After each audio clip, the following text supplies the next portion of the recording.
Oi, tudo bem? Sou o Luciano da Fonseca, aqui do canal Em Busca. Desejo a você muita força e que o amor seja perene em seu caminhar. Hoje, nosso tema aqui no canal é a elite e a independência do Brasil. Nosso objetivo é entender o papel da elite, tanto da nobreza quanto da burguesia, no processo que levou à independência brasileira. Segundo a história, a independência do Brasil ocorreu no prisma ou sobre o prisma das propostas do liberalismo europeu, que se concretizou entre os séculos XVIII e XIX. Todavia, o lema da Revolução Francesa de 1789, a liberdade, a igualdade e a fraternidade, não foi concretizado no processo que levou à independência, pois a elite adotou uma postura norteadas por concepções como autoritárias, escravistas, elitistas e excludentes, que se distanciavam das primícias liberais. Assim, a independência do Brasil, conforme a historiografia, conforme os estudiosos, consolidou a partir de um regime imperial que teve como princípio o autoritarismo e o centralismo político.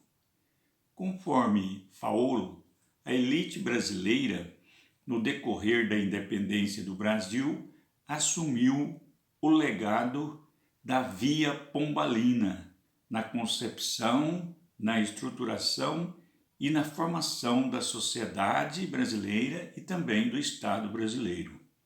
Assim, a visão elitista predominou no meio de um Estado que era regulador, isto é, era governado de forma absoluta por princípio e prática, apesar de ter nascido sob a ótica do liberalismo, ou seja, da laissez-faire, a sociedade que se formou a partir da visão da elite brasileira não pode ser enquadrada nos preceitos da laissez-faire, ou seja, do liberalismo europeu.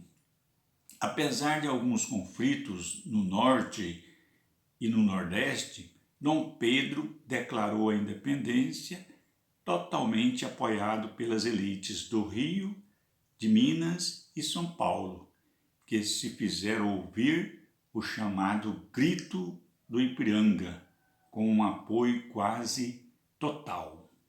No sentido político, a independência proporcionou à elite brasileira elementos capazes para conservar totalmente a exploração e a manutenção do sistema de escravos no Brasil.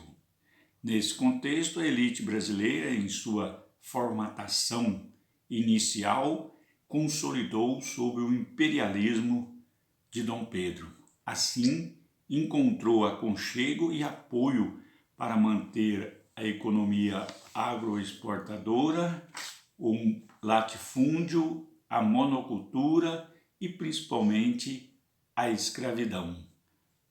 O tópico da sociedade se deu sob o regime patriarcal, sob a questão agrária e dentro de uma relação bem determinada, o escravo e o senhor.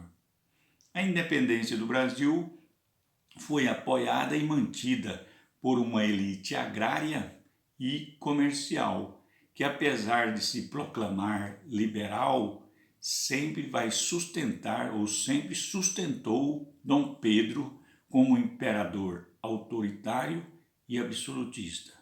Após o fechamento da Constituinte em 1823, o chamado imperador Pedrinho vai impor a Constituição de 1824, que impôs o chamado poder moderador. através do qual se reservava ao imperador, entre outras prerrogativas, o direito de nomear senadores, dissolver assembleias legislativas provinciais, sancionar decretos, suspender resoluções de conselhos provinciais, nomear livremente ministros, suspender magistrados, indicar presidentes de província.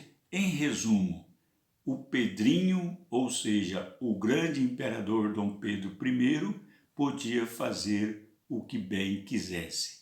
Porém, para as elites, a ordem do patriarcalismo e do escravismo continuava no sentido de agradar as elites. Enfim, a elite brasileira, no sentido geral, vai apoiar e vai sustentar o processo de independência do Brasil. Desse modo, Dom Pedro I se fez como proposta de uma elite que tinha uma mentalidade liberal e uma prática escravista. Com isso, os ideais coloniais se manteve por meio da desigualdade social, da política e da economia excludente, o papel da mulher quase inexistente, o pobre sem qualquer tipo de direito, o latifúndio, a monocultura, a economia agroexportadora, ou seja, o Brasil produzia pensando em exportar, não pensando na população. Assim constituiu uma elite que podemos dizer que foi caracterizada como patriarcal, machista, racista e autoritária. É isso aí, dê um joinha e meu muito obrigado.